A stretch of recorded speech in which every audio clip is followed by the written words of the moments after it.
What is going on, guys? I'm not going to waste too much time. Let's get straight into the intro, baby. Let's go. And I can't go on like this, just dwelling on it. Used to be, I can fix these halls and patch these walls, but there's no patching. Let's get straight into the episode, guys. What's going on, guys? Welcome back to another episode. My name is John Guerra. Like always, I'm your host today. How are y'all doing, man? It's Monday. It's Labor Day. You know, we had a little Labor Day weekend. My teacher gave me Friday off for a wellness day, 4-day weekend. That's all they want. They could do whatever they want. I'm not complaining, man, because I've been watching that college football. That's what I've been watching. You know, I put some good money on the line Saturday for a certain individual, a man with the last name that rolls deep in the college world. And I have his rookie card right here. Gonna flash it to y'all real quick. Arch Manning. And let me tell you, you know, the second I said that I put money on him, I lost it all. Yep. Indeed, I needed him to throw 2 touchdown passes. He threw 1 within the last 4 minutes, I believe, and had a few chances to throw some more. They wanted to run the ball instead, and he threw a pick. So, yeah, that's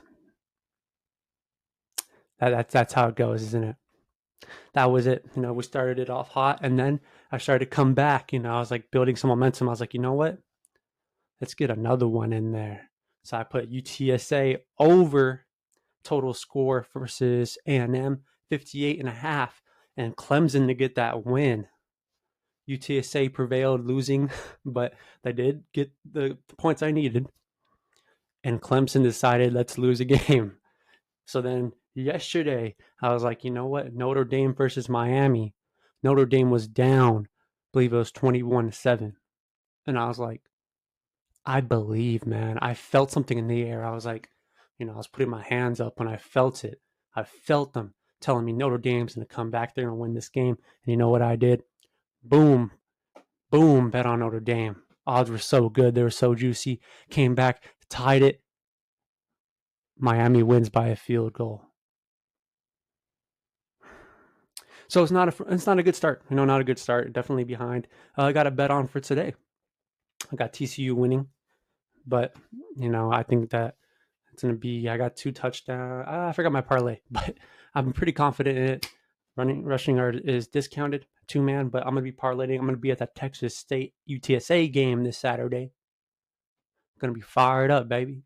Get fired up for that Texas State getting whooped by UTSA. That's what's gonna happen. But big news, we got that interview tomorrow.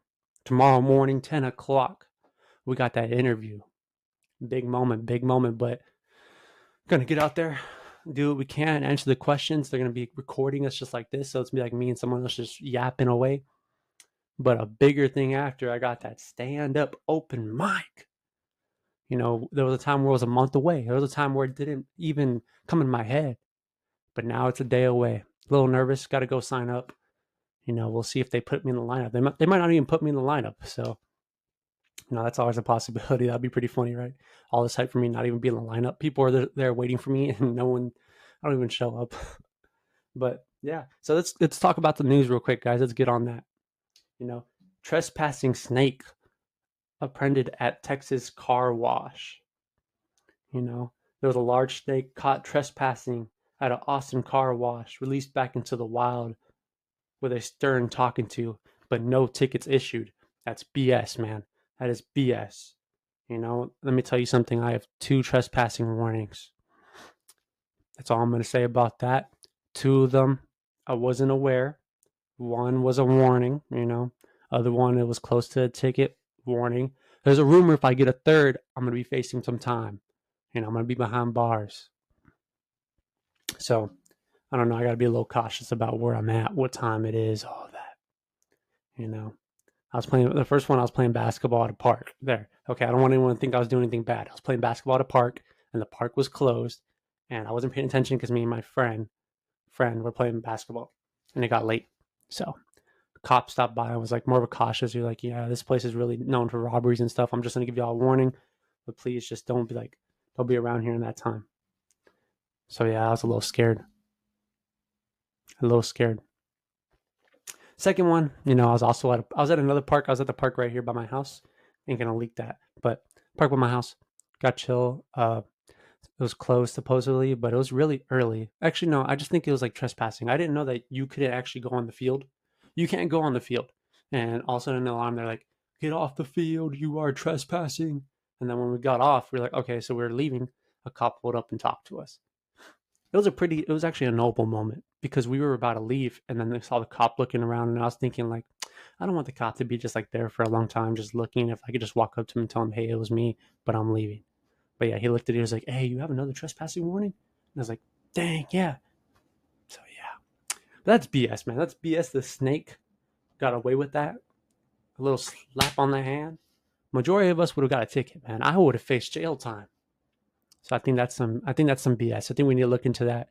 I think we need to look into the system when it comes to snakes. Maybe we're being a little biased towards the snakes. What's next?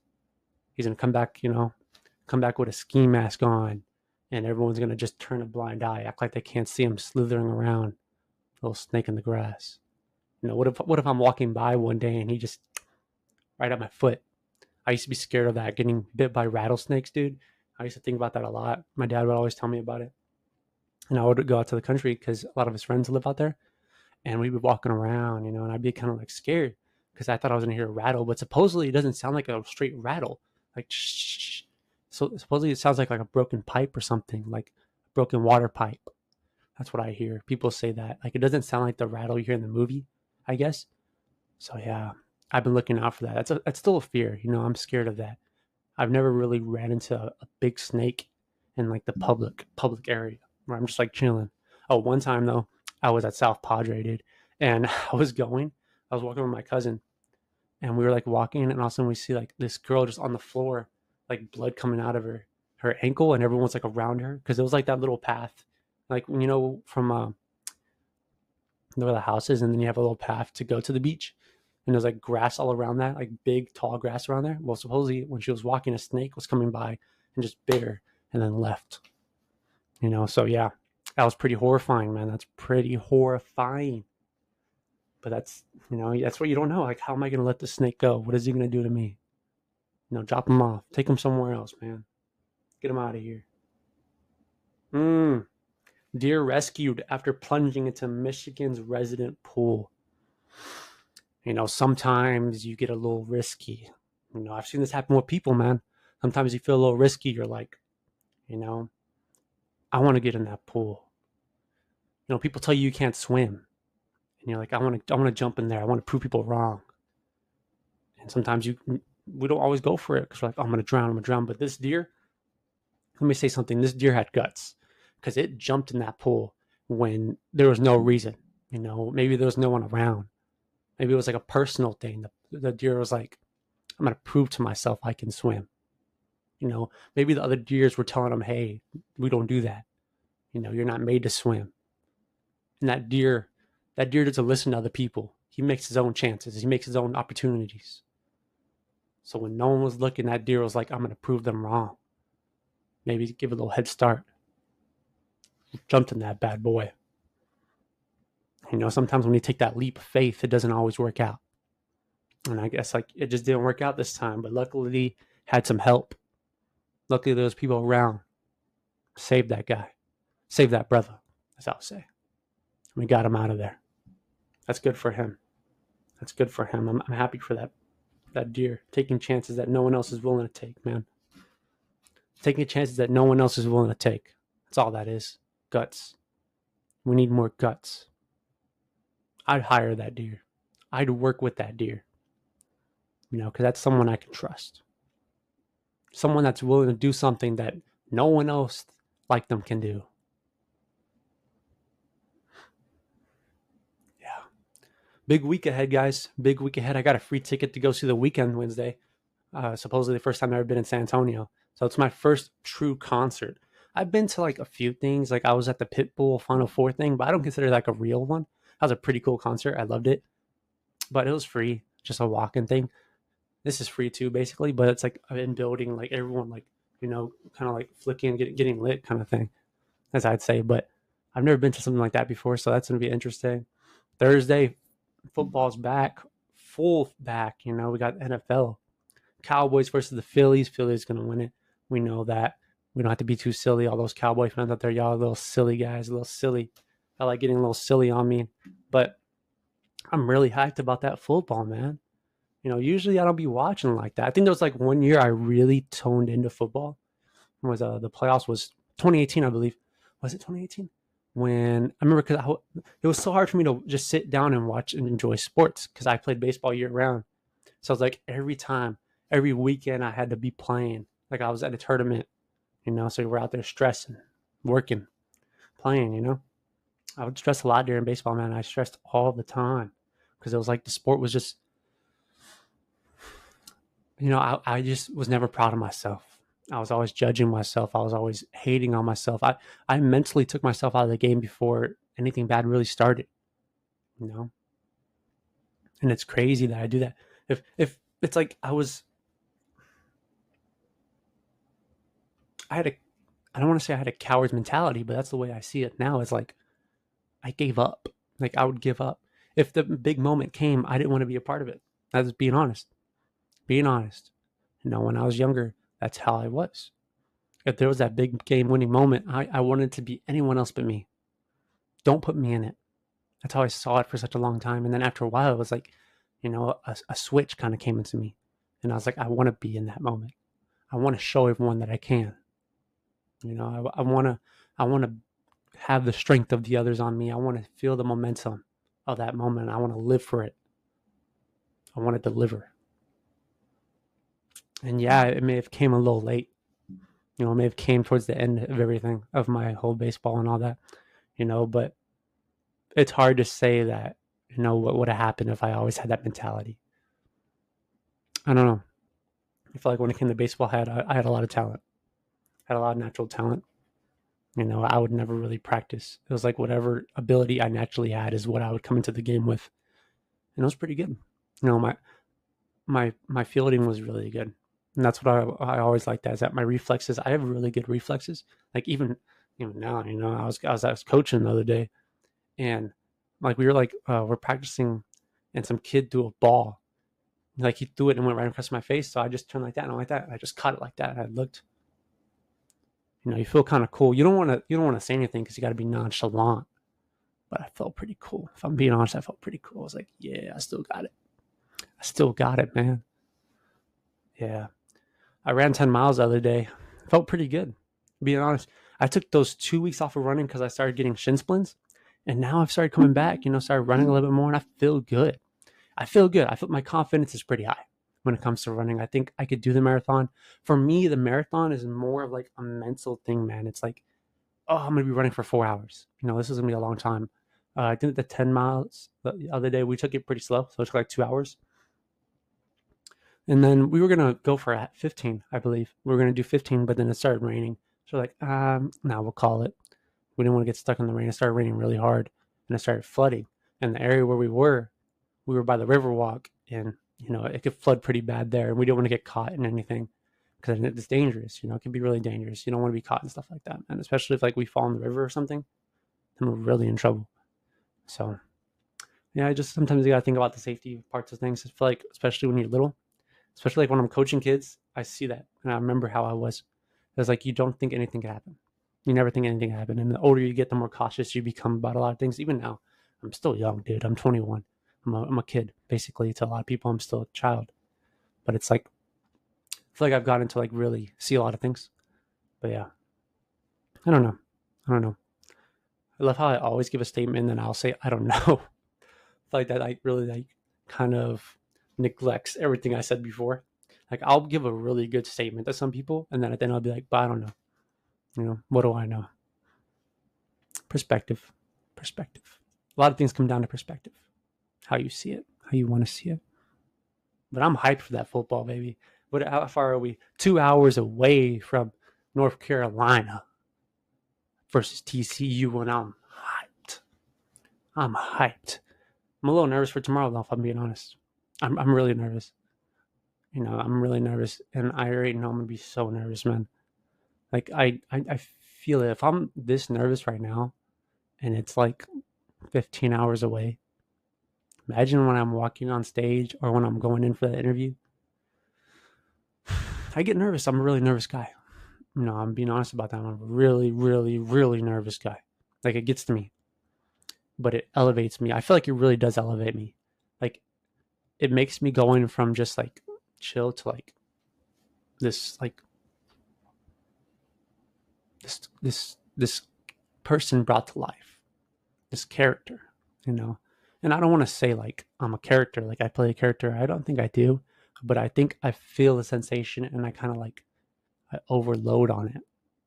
I bring it up because like you have momentum, but then you have that momentum you can bring with it. So it's like I start feeling it, I start feeling the vibe, I start feeling the energy, and I'm like, all right, let's take it up. Let's just kick it up there.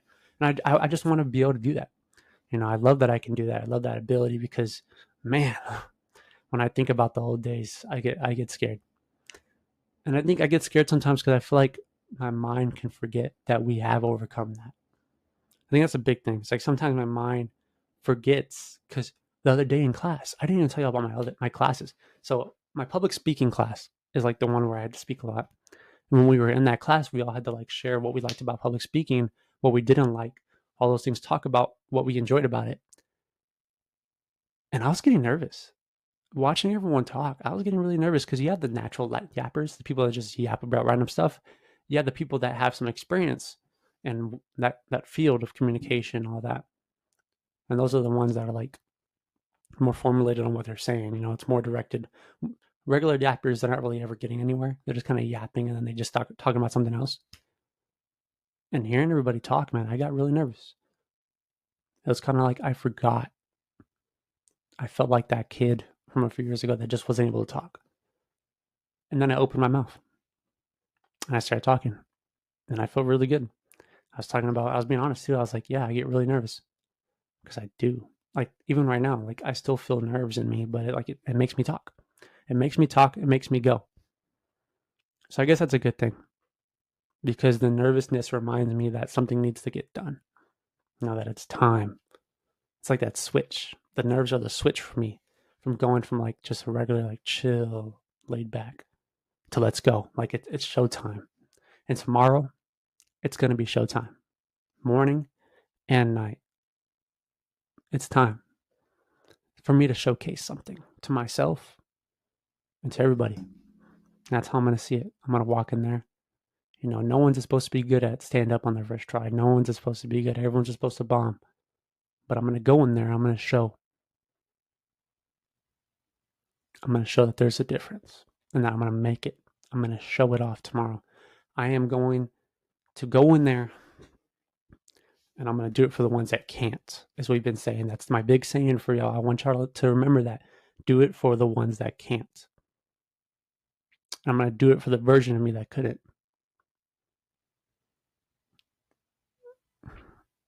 And I think that's the big part of it is I'm going to do it tomorrow morning, that meeting tomorrow, that interview. I'm going to do it for the version of me that wasn't able to do that.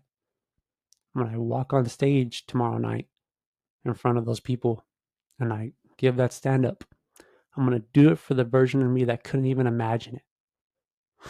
And when I do that marathon, I'm going to do it for the version of me that wasn't even able to move 200 feet without gasping for air. I think that's what it's really about, man. It's really about doing it for the version of you that couldn't, for the people that couldn't. Building higher and higher. And if I go out there and I bomb, which is what people are expecting, then that won't be the last. Obviously not. I will learn from it and I will keep going because like I said earlier, you don't lose and you're not a failure because you failed or you lost. You become a failure when you stop trying. And I will always try. Anyways, guys, go UTSA. Go Runners. Love y'all. I'll talk to y'all next time. Let's get ready for this week, guys. I wish y'all the best of luck. Y'all have a good one. Burning memories till they